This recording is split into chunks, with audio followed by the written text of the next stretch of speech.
भारत सरकार और ट्विटर के बीच की तकरार अब बढ़ती जा रही है। केंद्र सरकार ने किसान आंदोलन और खालिस्तान समर्थकों से जुड़े कुछ अकाउंट्स बैन करने के लिए ट्विटर को चिट्ठी लिखी थी, जिसमें से ट्विटर ने कुछ पर एक्शन लेने से इनकार कर दिया। अब बीते दिन हुई बैठक में भारत सरकार ने एक बार फिर ट्विटर पर सख्त रुख अपनाया है। केंद्र सरकार ने साफ किया कि ट्विटर को जिन 257 संदिग्ध अकाउंट की लिस्ट सौंपी गई है, उन पर एक्शन लेना ही होगा। इस दौरान सरकार की ओर से ट्विटर पर दोहरा रवैया अपनाने का आरोप लगाया और अमेरिका में हुई हिंसा का हवाला दिया। इतना ही नहीं, सरकार की ओर से ट्विटर को दंगा एक्ट की जानकारी दी गई और उसके हिसाब से एक्शन लेने को कहा गया। सरकार ने बैठक में कैपिटल हिल में हुई हिंसा और भारत में लाल किले पर हुई हिंसा का उदाहरण दिया।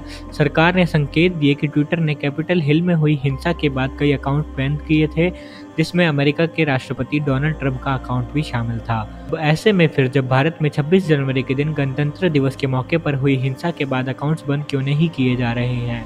आईटी मंत्रालय के सेक्रेटरी की ओर से इस मामले में कड़ी आपत्ति जताई गई। सरकार की ओर से कहा गया कि दी गई लिस्ट में से कई अकाउंट्स ने सामान्य स्थिति को बिगाड़ने का काम किया था। बैठक में सरकार की ओर से स्पष्ट किया गया कि ट्विटर का भारत में बिजनेस करने का स्वागत है। वह अपनी कंपनी के लिए अपने अनुरूप नियम भी बना सकता है, लेकिन भारत की संसद द्वारा पारित कानूनों का भी पालन करना होगा। ट्विटर के साथ बैठक में भारत सरकार ने तथाकथित टूल किट का भी जिक्र किया।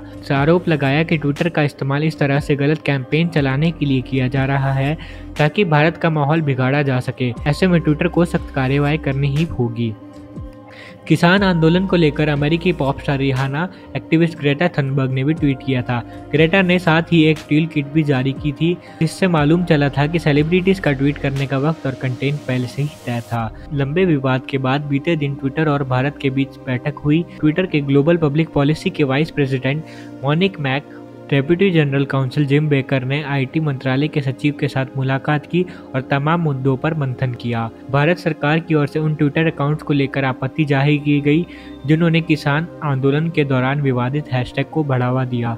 सरकार ने इन ट्विटर अकाउंट्स को डिलीट करने को कहा था, लेकिन ट्विटर ने ऐसा नहीं किया। इसी वजह से माहौल बिगड़ता नजर आ रहा है।